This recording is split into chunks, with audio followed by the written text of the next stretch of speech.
Hello, আসসালামু আলাইকুম ওয়া রাহমাতুল্লাহি। আপনারা সবাই কেমন আছেন? আমি আশা করছি আপনারা সবাই অনেক, অনেক ভালো আছেন। আমি আলহামদুলিল্লাহ আপনাদের দোয়ায় যথেষ্ট ভালো আছি। তো আজকে আমি চলে আসলাম আরও একটি নতুন লেসন নিয়ে, আরও একটি নতুন ভিডিও নিয়ে। ঠিক আছে? আজকে পার্টিসিপলের আমরা ৩ নাম্বার লেকচার নিয়ে আলোচনা করব। পার্টিসিপলের প্রথমে আমরা দেখছি যে এই পার্টিসিপলের ডেফিনিশনটা এবং আমরা কী বিষয় নিয়ে আলোচনা করব। তার পরের ভিডিওতে দেখছি যে এই পার্টিসিপলটা আমাদের ইংরেজিতে কোথায় কোথায় বসে, তাই না? এখন আমরা দেখব যে প্রেজেন্ট পার্টিসিপলটা। ঠিক আছে? এই যে টাইটেল দেখতেছেন প্রেজেন্ট পার্টিসিপল।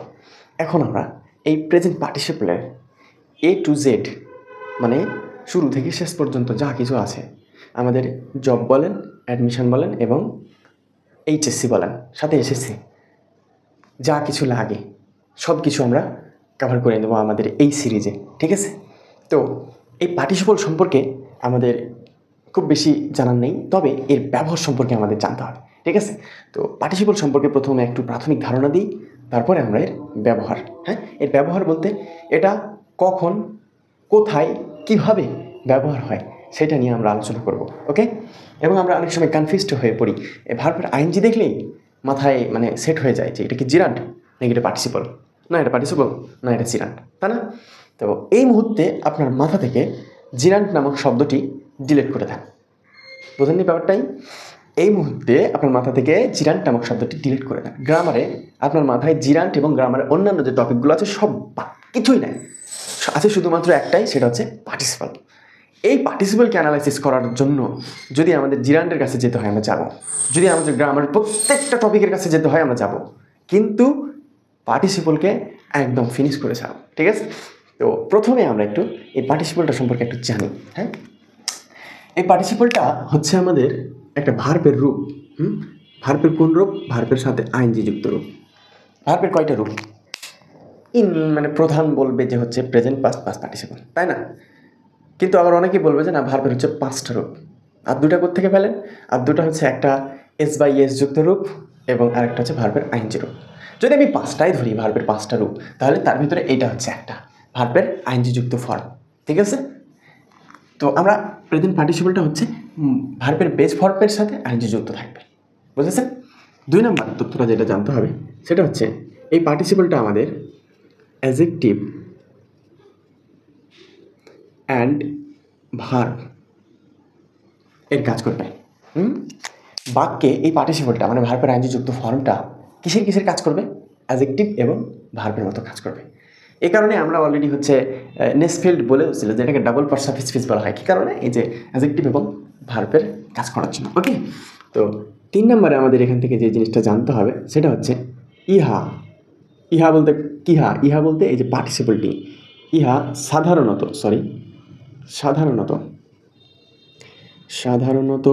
অ্যাডজেক্টিভ।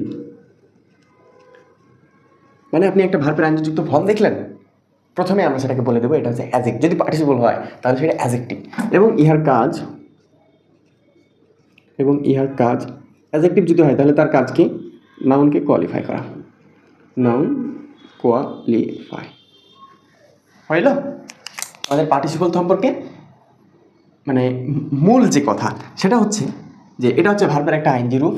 যেমন হচ্ছে এই যে রিডিং, রিড, READ, রিড, এটা হচ্ছে ভার্বের বেস ভার্বের সাথে আপনি আইএনজি যুক্ত করে দেন, একসাথে হয়ে গেল কি? রিডিং। বুঝেননি ব্যাপারটা? এই ভার্বের আইএনজি যুক্ত ফর্মটাই হচ্ছে আমাদের পার্টিসিপল। তে ভাই, সিম্পল একটা জিনিস এত স্পেশালভাবে আলোচনার কি আছে? তো আমি বলবো ভাই, এটা গ্রামারের একটা গুরুত্বপূর্ণ টপিক। এবং প্রায় অনেক জায়গায় এই পার্টিসিপলটা, প্রেজেন্ট পার্টিসিপলটাই, যদি পার্টিসিপল বলি তাহলে তো অনেক জায়গায় ব্যবহার হয়। শুধুমাত্র প্রেজেন্ট পার্টিসিপল বললেও বেশ কয়েকটা জায়গায় ব্যবহার হয়। তো আমি এখানে প্রধান ব্যবহারগুলো, 10+ জায়গায় ব্যবহার হয়, তো আমি এখানে প্রধান ব্যবহারগুলো নিয়ে আলোচনা করবো। ওকে? তো এই আলোচনা শুরু করার আগে আমি একটা কথা বলি আপনাকে, সেটা হচ্ছে এটা কি? F=ma। এটা হচ্ছে ফিজিক্সের একটা সূত্র, বল সম্বন্ধীয় সূত্র। তো ভাই, ইংলিশ পড়াতে এসে আবার ফিজিক্স নিয়ে আসতেছেন কেন? বোঝানোর জন্য নিয়ে আসলেন। এটা হচ্ছে আমার একটা সূত্র। কি এটা? এটা হচ্ছে একটা সূত্র। সূত্রর কাজ কি? এটা হচ্ছে এমন একটা ফর্মুলা, অনেক গবেষণা করে আবিষ্কার করছে যে আপনি ভরের চেঞ্জ করেন, ত্বরণের চেঞ্জ করেন, যাই করেন, বল হবে দুটার গুণফল। মানে আপনি ভর এখানে ধরলেন 2 কেজি ধরলেন, এখানে ধরলেন ত্বরণ 1, তাহলে আপনি বল পাবেন হচ্ছে 2 নিউটন। আপনার মনে জাগলো, আপনি ইয়াটা চেঞ্জ করলেন, ভরটা চেঞ্জ করলেন, আপনি এখানে 10 ধরলেন আর ত্বরণ ধরলেন 2.5 ধরলেন বা 2 ধরলেন, তাহলে আমার বল হয়ে গেল 20 নিউটন। আপনি এভাবে যত ইচ্ছা তত ভর এবং ত্বরণ চেঞ্জ করতে পারেন, কোনো প্রবলেম আছে নাই। ক্যালকুলেট করার সময় কী করবেন, এই যে আমার সূত্র আবিষ্কার করা আছে, দুইটাকে গুণ করে দেবেন, বুঝেছেন? এখন আমি এই পার্টিসিপল সম্পর্কে যে কয়টা সূত্র দেব, এই কটা সূত্র একদম কনস্ট্যান্ট, চিরন্তন সত্য। এই সূত্রের মতো আপনি জাস্ট কী করবেন, ম্যাথের ক্ষেত্রে ভর এবং ত্বরণ চেঞ্জ করলেন, আর আমার ওই সূত্রগুলোর ক্ষেত্রে প্রিপোজিশন অন আছে, আর একটা চেঞ্জ করে দিলেন, ইন দিলেন, দিলেন না ভাব, দিলেন আপ। ভার্ব একটা আছে রিড, আপনি দিয়ে দিলেন কাম, আপনি দিয়ে দিলেন গো। বুঝেননি ব্যাপারটা? আপনি পজিটিভ অ্যাডজেক্টিভ আছে মাই, আপনি দিয়ে দিবেন আর। বিষয়টা বুঝেননি?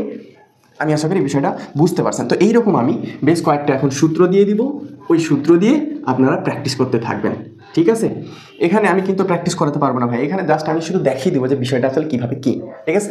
তো এখন আমরা শুরু করি। কি এখন শুরু করতেছি আমরা? ইউজ অফ হতো, যাই হোক ব্যাপার না। প্রেজেন্ট পার্টিসিপলের হচ্ছে ব্যবহার। তো 1 নম্বরে আমি যে সূত্রটা দিব, আমার ইংরেজির সূত্র, সেটা হচ্ছে আর্টিকেল এবং নাউনের মাঝে যদি ভার্বের আইএনজি যুক্ত ফর্ম থাকে, যদি ভার্বের আইএনজি যুক্ত ফর্ম থাকে, হ্যাঁ, যদি ভার্বের আইএনজি যুক্ত ফর্ম থাকে, তাহলে সেটা পার্টিসিপল, প্রেজেন্ট পার্টিসিপল। প্রেজেন্ট পিপি লিখলাম, পার্টিসিপল পিপি। সূত্রটাকে একটু সুন্দর করে লিখি, প্রেজেন্ট পিপি অর্থাৎ প্রেজেন্ট পার্টিসিপল। আমার 1 নম্বর সূত্রটা হচ্ছে কি? 1 নম্বর সূত্রটা হচ্ছে, যদি আপনি কখনো কোনো ভার্বের আইএনজি যুক্ত ফর্মের পূর্বে আর্টিকেল পান, আর্টিকেল সম্পর্কে জ্ঞান আছে তো? থাকা লাগবে ভাই। তারপরে হচ্ছে পরে যদি আপনি নাউন পান, নাউন সম্পর্কে জ্ঞান আছে তো? থাকা লাগবে ভাই। এখন আপনি যদি প্রথমে আর্টিকেল পান এবং পরে হচ্ছে নাউন পান, এবং তার মিডিলে ভার্বের একটা আইএনজি যুক্ত ফর্ম পান, এবং দেখেন যে এই ভার্বের আইএনজি যুক্ত ফর্মটা এই নাউনকে কোয়ালিফাই করতেছে, মানে এই নাউনের হচ্ছে অ্যাট্রিবিউট, দোষ, গুণ, অবস্থা, সংখ্যা, পরিমাণ, যা কিছু একটা বোঝাচ্ছে, তাহলে সেটা হয়ে যাবে আমাদের প্রেজেন্ট পার্টিসিপল, ঠিক আছে? এটা হচ্ছে আমার সূত্র ভাই, এটা হচ্ছে আমার সূত্র। এখন এই সূত্র দিয়ে আমি একটা জাস্ট এক্সাম্পল দিছি, ওখানে 2টা এক্সাম্পল দিলাম, একটা এক্সাম্পল দিছি। একটা এক্সাম্পল হচ্ছে যে এই যে I helped A drowning man, আমি একটা ডুবে যাওয়া মানুষকে কী করেছিলাম? সাহায্য করেছিলাম। তাই আপনি দেখেন তো আমার এই সূত্রতে এটা পড়ে কি না? আর্টিকেল আছে, আর্টিকেল আছে তো। তারপর হচ্ছে ভার্ব মানে প্রেজেন্ট পার্টিসিপল মানে আইএনজি যুক্ত ফর্ম আছে, তারপর হচ্ছে নাউন, দেখেন তো আছে। তার মানে আমার স্ট্রাকচারে পড়ে না এটা? এই যে এ ড্রাউনিং ম্যান, এটা স্ট্রাকচারে পড়েছে কিনা বলেন? এ ড্রাউনিং ম্যান, আই হেল্প, আমি সাহায্য করেছিলাম এ ড্রাউনিং ম্যান, একটা ডুবন্ত মানুষকে। কেমন মানুষ? ডুবন্ত মানুষ। তাহলে এই ভার্বের আইএনজি যুক্ত ফর্মটা এই নাউনটাকে কি বোঝাচ্ছে? অবস্থা, স্টেট বোঝাচ্ছে যে মানুষটা কেমন? ডুবন্ত, ঠিক আছে? দ্যাটস ওয়াই এই ভার্বের আইএনজি যুক্ত ফর্মটা আমাদের হয়ে গেল প্রেজেন্ট পার্টিসিপল। 1 নম্বর সূত্র কমপ্লিট। আমি আশা করি 1 নম্বর সূত্র 100% কমপ্লিট। এখন আপনাদের কাজ এই রকম স্ট্রাকচারগুলো খুঁজে বের করা। Article, present participle, noun, article, ভার্বের আইএনজি যুক্ত ফর্ম, নাউন দেখব, এবং সত্য হচ্ছে কি এই ভার্বের আইএনজি যুক্ত ফর্মটা এটাকে কোয়ালিফাই করা লাগবে, ঠিক আছে? এইখানে একটা আমাদের গ্রামারের আরেকটা টপিক আছে জানার, সেটা হচ্ছে যে এই যে ড্রাউনিং ওয়ার্ডটা না, এটা ছিল ভার্ব। ভার্বের সাথে আপনি কি করলেন? আইএনজি যুক্ত ফর্ম করে দিলেন না, এই জন্য এর নাম। আচ্ছা, ভার্বের সাথে আইএনজি যুক্ত ফর্ম করে সে কিসের মতো কাজ করছে? অ্যাডজেক্টিভের মতো কাজ করছে, কারণ নাউনের দোষ, গুণ, অবস্থা, সংখ্যা, পরিমাণ যদি বোঝায় তাহলে তো সেটা অ্যাডজেক্টিভ। এই ভার্ব ছিল বাট কাজ করছে অ্যাডজেক্টিভের মতো। তাহলে এইটার একটা স্পেশাল নাম আছে, সেটা হচ্ছে ভার্বাল অ্যাডজেক্টিভ। ভার্বাল অ্যাডজেক্টিভ, বুঝলেন কাহিনীটা? এই স্ট্রাকচারের ভিতরে যখন পড়ে যাবে আর্টিকেল প্লাস হচ্ছে প্রেজেন্ট পার্টিসিপল এবং নাউন, তখন এই প্রেজেন্ট পার্টিসিপলটা আমাদের কাজ করবে অ্যাডজেক্টিভের মতো, আর এই অ্যাডজেক্টিভটাকে বলা হবে ভার্বাল অ্যাডজেক্টিভ। যদি কখনো শুনে থাকেন যে ভার্বাল অ্যাডজেক্টিভ, তাহলে আর বিচলিত হওয়া যাবে না। ভার্বাল অ্যাডজেক্টিভ বিষয়টা কি বুঝতে পারছেন? এখন মাথায় এরকম একটা প্রশ্ন থাকতে পারে যে ভার্বাল অ্যাডজেক্টিভ জানলাম, তো ভার্বাল নাউন হইলে ক্ষতি কোথায়? কোনো ক্ষতি নাই। ভার্বাল অ্যাডজেক্টিভ আবার ভার্বাল নাউনও হইতে পারে, ঠিক আছে? ভার্বাল নাউনও হইতে পারে। ওটা কেমনে? এটা হচ্ছে যে এটার ক্ষেত্রেও ভার্বের সাথে আইএনজি যুক্ত হবে, হ্যাঁ।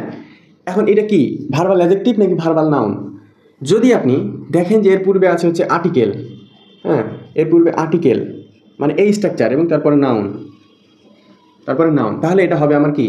ভার্বাল অ্যাডজেক্টিভ, বুঝছেন? এখন যদি এই ভার্বের পূর্বেই ভার্বের আইনজি যুক্ত ফর্মটার পূর্বে দি থাকে, কি থাকবে দি, আর পরে হচ্ছে অফ, তাহলে এই ভার্বের আইনজি যুক্ত ফর্মটা হয়ে যাবে আমাদের জিরান্ড, হ্যাঁ না? আর এই জিরান্ডটাকে বলা হবে কি ভার্বাল নাউন, ভার্বাল নাউন, কারণ এই জিরান্ডটা আমাদের হচ্ছে নাউনের মতো কাজ করে। বুঝলেন কাহিনীটা? ভার্বের আইনজি যুক্ত ফর্মটা কখন ভার্বাল অ্যাডজেক্টিভ আর কখন ভার্বাল নাউন হবে? যখন তার পূর্বে আর্টিকেল এবং পরে নাউন, এটা হচ্ছে নাউনকে কোয়ালিফাই করবে, তখন হচ্ছে ভার্বাল অ্যাডজেক্টিভ। আর যখন ওই ভার্বের আইনজি যুক্ত ফর্মের পূর্বে দি এবং পরে হচ্ছে অফ বসবে, তখন সেটা হয়ে যাবে আমাদের ভার্বাল নাউন। ঠিক আছে ভাই, বুঝতে পারলেন ভার্বাল অ্যাডজেক্টিভ আর ভার্বাল নাউন বিষয়টা? আমি আশা করি আপনারা বুঝতে পারলেন। তো যাই হোক, এই গেল হচ্ছে আমার 1 নাম্বার সূত্র। এবার হচ্ছে আমার 2 নাম্বার সূত্র আলোচনা করি। 2 নাম্বার সূত্রটা হচ্ছে intransitive verb, intransitive plus present participle, present PP তো প্রেজেন্ট পার্টিসিপল, এটা হচ্ছে আমার 2 নাম্বার সূত্র। 2 নাম্বার সূত্রটা কি বললাম, যে আপনি যেখানেই দেখবেন যে এটা হচ্ছে ইনট্রানজিটিভ ভার্ব, তারপরে যে ভার্বের আইনজি যুক্ত ফর্মটা থাকবে সেটা জিরান হওয়ার কোনো চান্সই নাই, সেটা হচ্ছে আমার কি প্রেজেন্ট পার্টিসিপল। এখন কথা হচ্ছে ভাই ইনট্রানজিটিভ ভার্বটা কীভাবে কি চিনবো আর কি? ইনট্রানজিটিভ ভার্ব খুব কঠিন? কিচ্ছু কঠিন নয়। দেখেন, যদি ভার্বের পরে কোনো অবজেক্ট না থাকে তাহলে সে ভার্বটা হচ্ছে ইনট্রানজিটিভ। বাংলা কথায় ভদ্র ভাষায় বলতে গেলে ইনট্রানজিটিভ ভার্ব অবজেক্ট গ্রহণ করে না। কাহিনী শেষ। আরেকটা এই বৈশিষ্ট্যটা দেখবেন, আরেকটা বৈশিষ্ট্য দেখেন, ইনট্রানজিটিভ ভার্বের পরে আপনি অবজেক্ট তো পাচ্ছেন না, তাহলে কি কোনো কিছু থাকবে না? মানে ভার্ব থেকে শেষ না, থাকতে পারে কি অ্যাডভার্ব। ইনট্রানজিটিভ ভার্বের পরে কি থাকতে পারে? অ্যাডভার্ব। ইনট্রানজিটিভ ভার্বের পরে আর কি থাকতে পারে? শুধু প্রিপোজিশন। ব্যাপারটা বুঝছেন? আবার ইনট্রানজিটিভ ভার্বের পরে আর কিছু থাকতে পারে, হ্যাঁ অ্যাডজেক্টিভ। কিন্তু অ্যাডজেক্টিভের ক্ষেত্রে একটু মাথায় রাখতে হবে, যদি অ্যাডজেক্টিভ থাকে ইনট্রানজিটিভ ভার্বের পরে, তাহলে সেই ইনট্রানজিটিভ ভার্বটা আর ইনট্রানজিটিভ থাকে না, সেটা হয়ে যায় কোপুলেটিভ ভার্ব। তাহলে ইনট্রানজিটিভ ভার্বের পরে থাকতে পারবে হচ্ছে অবজেক্ট, থাকতে পারবে না, থাকতে পারবে অ্যাডভার্ব, থাকতে পারবে প্রিপোজিশন। আরেকটা বিষয় সেটা হচ্ছে যে বাক্যে ভার্বটা রয়েছে কিনা, ওই ভার্বটার পরে যদি আপনি ইট নয় মানে ইট বসাতে পারবেন না, আপনি হেয়ার আর দেয়ার বসাতে পারবেন।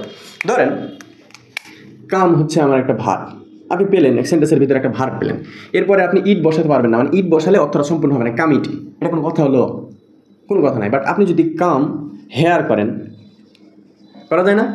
আচ্ছা গো আছে না, গোয়ের পরে আপনি ইট, এটা কি সম্ভব? গো ইট, ইহা যাও, কেমন এটা? বাট হচ্ছে গো দেয়ার করা যায় না, এগুলো করা যায় না এগুলো। তার মানে যদি ওই ভার্বটার পরে আপনি ইট নয় হেয়ার আর দেয়ার বসাতে পারেন, তাহলে সেটা হচ্ছে আমার কি ইনট্রানজিটিভ ভার্ব। তো দেখেন ইনট্রানজিটিভ ভার্বের কত বৈশিষ্ট্য আমি বলে ফেললাম, ইনট্রানজিটিভ ভার্বের অনেক বৈশিষ্ট্য আমি বলে ফেললাম। এখন ওই ভার্বটার পরে যদি ভার্বের আইনজি রূপ দেখতে পাই, তাহলে সেটা হবে আমাদের প্রেজেন্ট পার্টিসিপল। সূত্র বোঝা গেল? এখন একটা উদাহরণ দেখি। The rain came pouring down in torrents, মানে প্রবল বেগে, হ্যাঁ প্রচণ্ডভাবে বৃষ্টি পড়তে শুরু করেছিল, প্রবল বেগে বৃষ্টি পড়তে শুরু করেছিল, তাই তো? এখন এই যে ভার্বের আইনজি যুক্ত ফর্মটা, এটা আমার কি জিরান নাকি প্রেজেন্ট পার্টিসিপল, কোনটা? তো আমি এখানে যারা জানে যে কিছু কিছু ভার্ব আছে, ওগুলো বেশ 5-6টা হয়তো ভার্ব আমি ট্রানজিটিভ আর ইনট্রানজিটিভ ক্লাস করার সময় দিয়েছিলাম, তার ভিতরে একটা ছিল কাম ইনট্রানজিটিভ, মানে ইনট্রানজিটিভ ভার্ব দেখেই অনেকে বলে দিতে পারবে যেটা হচ্ছে ভাই প্রেজেন্ট পার্টিসিপল। বাট যে জানে না সে এক কাজ করো, অবজেক্ট জানার জন্য, এই যে এটা কাম, এটা হচ্ছে আমার ইনট্রানজিটিভ ভার্ব কিনা, অবজেক্ট জানার জন্য আমি কি করব? কাকে বা কি দিয়ে প্রশ্ন করবো, তাই না? তো আপনি কেমকে প্রশ্ন করেন, কাকে এসেছিল, এরকমভাবে কোনো উত্তর পাওয়া যাচ্ছে? বৃষ্টি প্রচণ্ড বেগে ঝরে পড়তে লাগলো, কাকে এসেছিল, এরকম হচ্ছে। এবার প্রশ্ন করেন যে কি এসেছিল, তো বলবেন যে বৃষ্টি এসেছিল। তো বৃষ্টিতে হচ্ছে আমার সাবজেক্টের জায়গায় শক্ত হয়ে বয়ে রয়েছে, অবজেক্টের জায়গায় কে আছে? কেউ নাই, তার মানে অবজেক্ট খুঁজে পাওয়া যাচ্ছে না। দ্যাটস ওয়াই এই কেমটা হচ্ছে আমার ইনট্রানজিটিভ ভার্ব। বুঝলেন? আবার আরেকটা বললেন যে এই কেমের পরে হচ্ছে ইট নয় হেয়ার আর দেয়ার বসাবেন, কাম হেয়ার কাম দেয়ার করা যাবে, আমি তো উদাহরণ দেখাই দিলাম, অবশ্যই করা যাবে। তার মানে এটা হচ্ছে আমার ইনট্রানজিটিভ ভার্ব। এরপরে আমার যেটা থাকবে সেটা হবে কি প্রেজেন্ট পার্টিসিপল। বোঝা গেল? আর আরেকটা কথা হচ্ছে এই যে পোরিং ডাউন ইন টরেন্টস, এটা পুরোটা হচ্ছে আমার মডিফায়ার। কেমনে? এটা হচ্ছে মডিফায়ার হয়ে অ্যাডভার্বের মতো কাজ করবে। দেখো দ্য রেইন কাম, বৃষ্টি এসেছিল পোরিং ডাউন ইন টরেন্টস, কীভাবে? হাউ দিয়ে প্রশ্নগুলো উত্তর পাওয়া যাচ্ছে, কীভাবে?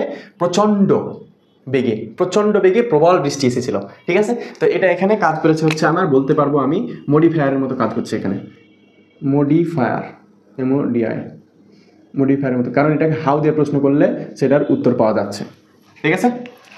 তাহলে এই 2 নম্বর সূত্রটাও আমি আশা করি আপনারা বুঝতে পারছেন। এবার 3 নম্বর সূত্রটাতে একটু কাহিনী আছে।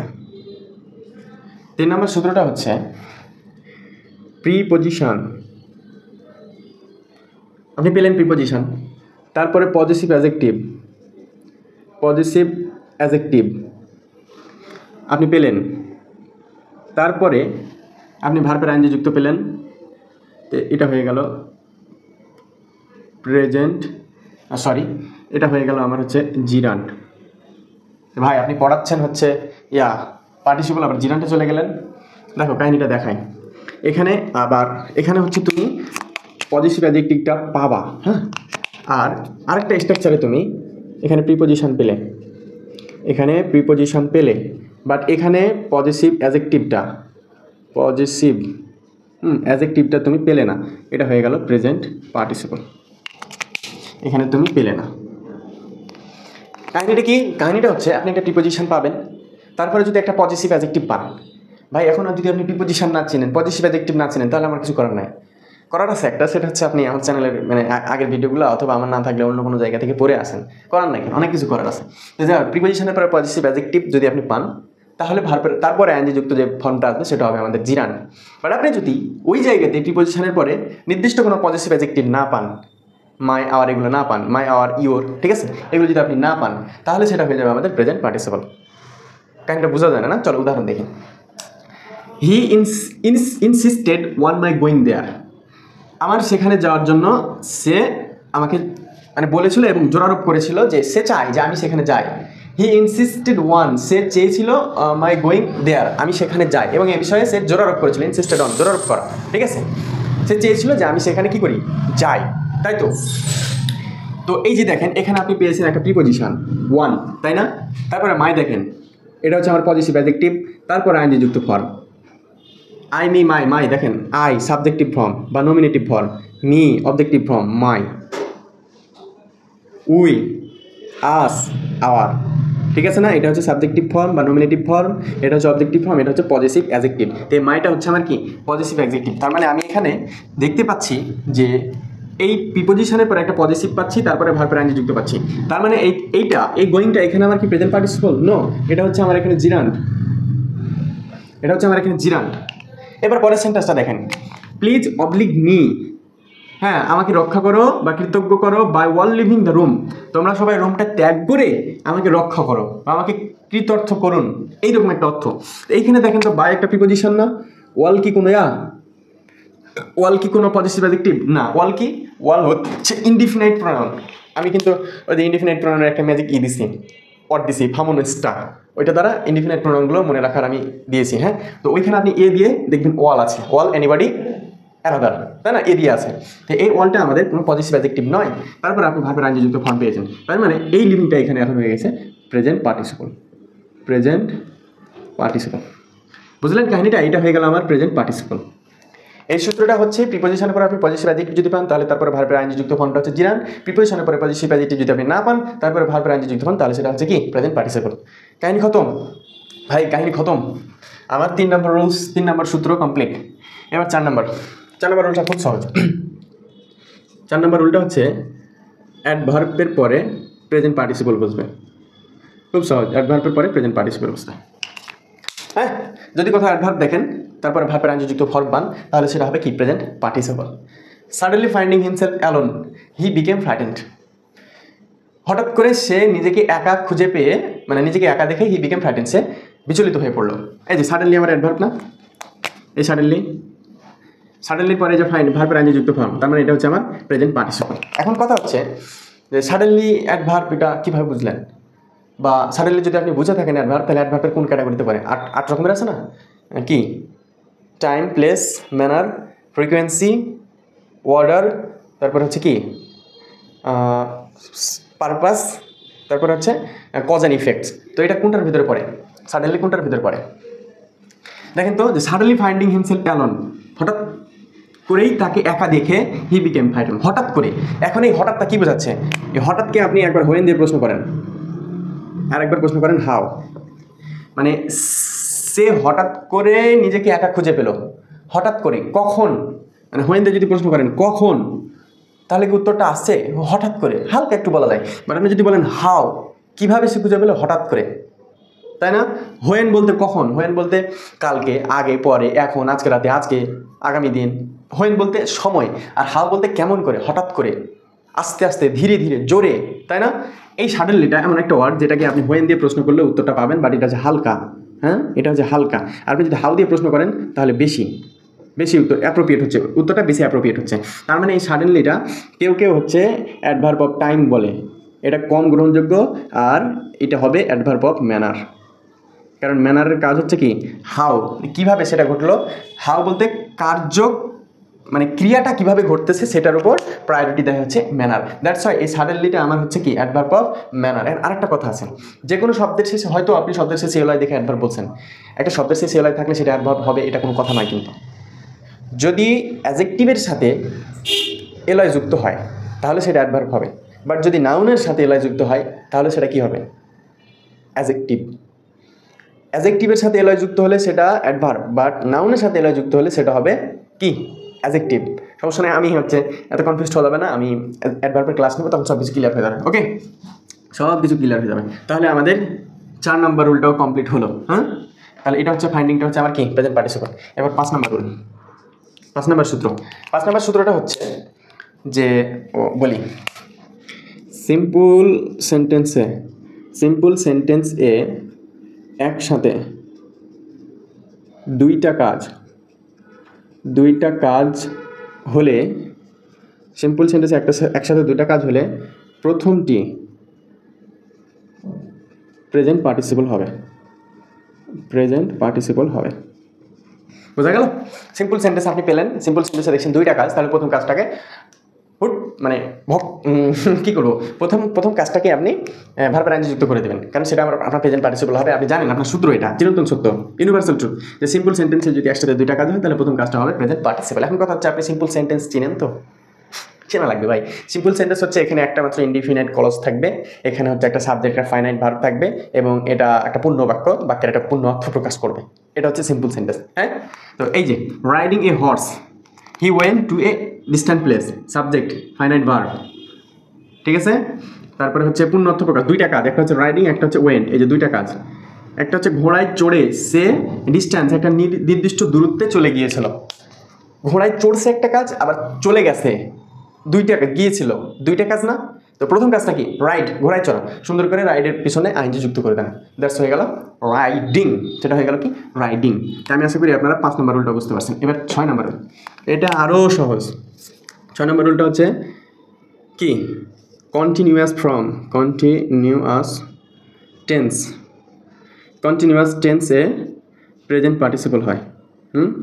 প্রেজেন্ট পার্টিসিপল হয়, এটা তো আপনারা সবাই জানেন। এই যে প্রেজেন্ট কন্টিনিউয়াস টেন্স আছে না, পাস্ট কন্টিনিউয়াস আছে না, কন্টিনিউয়াস টেন্স কি, অক্সিলারি ভার্ব, তারপরে ভার্বের আইনজিযুক্ত ফর্ম, অক্সিলারি ভার্ব বা বি ভার্ব, তারপরে আইনজিযুক্ত ফর্ম। তো এই যে এটা হচ্ছে আমার অক্সিলারি ভার্ব বা বি ভার্ব, এরপর আইনজিযুক্ত ফর্ম হলে সেটা হবে আমাদের কি, পিপি, অর্থাৎ প্রেজেন্ট পার্টিসিপল। কাহিনী বুঝলেন? 6 নম্বর সূত্রটা বুঝলেন? এবার হচ্ছে 7 নম্বর, এবং এটা হচ্ছে আমার লাস্ট 7 নম্বর, এবং এটা হচ্ছে আমার লাস্ট প্রেজেন্ট পার্টিসিপলের, এটা হচ্ছে লাস্ট ব্যবহার। কি বলছে 7 নম্বরে? 7 নম্বর হচ্ছে নমিনেটিভ অ্যাবসোলিউট। বলেন ভাই, নমিনেটিভ অ্যাবসোলিউট কি? একটু আগে পড়ালাম, একটু আগে বলতে আগের ক্লাসে। নমিনেটিভ অ্যাবসোলিউট নমিনেটিভ অ্যাবসোলিউটে প্রেজেন্ট পার্টিসিপল ব্যবহৃত হয়, নমিনেটিভ অ্যাবসোলিউটটা কি ছিল আগের ক্লাসে? এটা হচ্ছে একটা ফ্রেজ, এর একটা সাবজেক্ট থাকবে, সাবজেক্টটা হবে নাউন অথবা প্রোনাউন, এবং ওই সাবজেক্টটা মূল সেন্টেন্সের সাবজেক্ট থেকে পুরোটাই আলাদা হবে। এটা মূল বাক্যের সাথে সরাসরি ডিরেক্ট যুক্ত না, তবে বাক্যের সাথে সম্পর্কযুক্ত। এই নমিনেটিভটা হচ্ছে মূল বাক্যের কি বোঝাবে, কারণ মানে রিজন বোঝাবে, তারপরে হচ্ছে কন্ডিশন বোঝাবে, সিচুয়েশন বোঝাবে, ঠিক আছে। মানে তার সময় বোঝাবে, তার কারণ বোঝাবে, তার সত্য বোঝাবে, ঠিক আছে। দেখেন, দ্য ওয়েদার বিং ফাইন, আবহাওয়া ভালো থাকার জন্য, we went for a picnic, আমরা একটা পিকনিকে যাইতে পারছিলাম। আবহাওয়া ভালো থাকার জন্য, এটা একটা কি বোঝাচ্ছে? আবহাওয়া ভালো থাকার জন্য, এটা একটা কারণ বোঝাচ্ছে না, কন্ডিশন, শর্ত বোঝাচ্ছে না, যে আবহাওয়া ভালো থাকার জন্য তো আমরা পিকনিকে যেতে পেরেছিলাম। তাহলে এই যে দেখেন ভার্বের আইনজিযুক্ত ফর্ম, এই আইনজিযুক্ত ফর্মটা আমার হবে কি, প্রেজেন্ট পার্টিসিপল। দেখলেন, এটা হচ্ছে দ্য ওয়েদার, এই নমিনেটিভ অ্যাবসোলিউটের সাবজেক্ট মূল সাবজেক্ট থেকে আলাদা, ঠিক আছে। তারপরে মূল সেন্টেন্স থেকেও আলাদা, এই যে দেখেন কমা দিয়ে আলাদা করা আছে, এবং একটা আরেকটার কারণ অথবা কন্ডিশন অথবা শর্ত বোঝাবে, ঠিক আছে। আবহাওয়া ভালো থাকার জন্য, দ্য ওয়েদার বিং ফাইন, আবহাওয়া ভালো থাকার জন্য we went for a picnic, আমরা একটা পিকনিকে যাইতে পারছিলাম। তো এই হচ্ছে আমার প্রেজেন্ট পার্টিসিপলের ব্যবহার। কয়টা? 7টা। এর বাইরে আরও ব্যবহার আছে, কিন্তু এগুলো ইম্পর্টেন্ট না। এইটি জানলেই, এই যে উপরেরগুলো বেশি ইম্পর্টেন্ট। হ্যাঁ, এগুলো তো আপনারা সবাই জানেন। এইগুলো জানলে আমি মনে করি প্রেজেন্ট পার্টিসিপল সম্পর্কে আপনাকে আর কেউ ঠকাতে পারবে না। ওকে, তো এখন আপনাদের কাজ হচ্ছে এই সূত্রগুলো দিয়ে হাজার হাজার ম্যাথ সলভ করা, আর এখানে হাজার হাজার সেন্টেন্স কালেক্ট করা। ঠিক আছে, আপনি যত বেশি সেন্টেন্স কালেক্ট করবেন, প্র্যাকটিস করবেন, আপনি তত বেশি প্রিমিয়াম হবেন। ঠিক আছে, তো দেখা হবে পরের ভিডিওতে। পরের ভিডিও কি পাস পার্টিসিপল নিয়ে। হ্যাঁ, তো সেখানে ততক্ষণ পর্যন্ত সবাই ভালো থাকো, সুস্থ থাকো। আল্লাহ হাফেজ।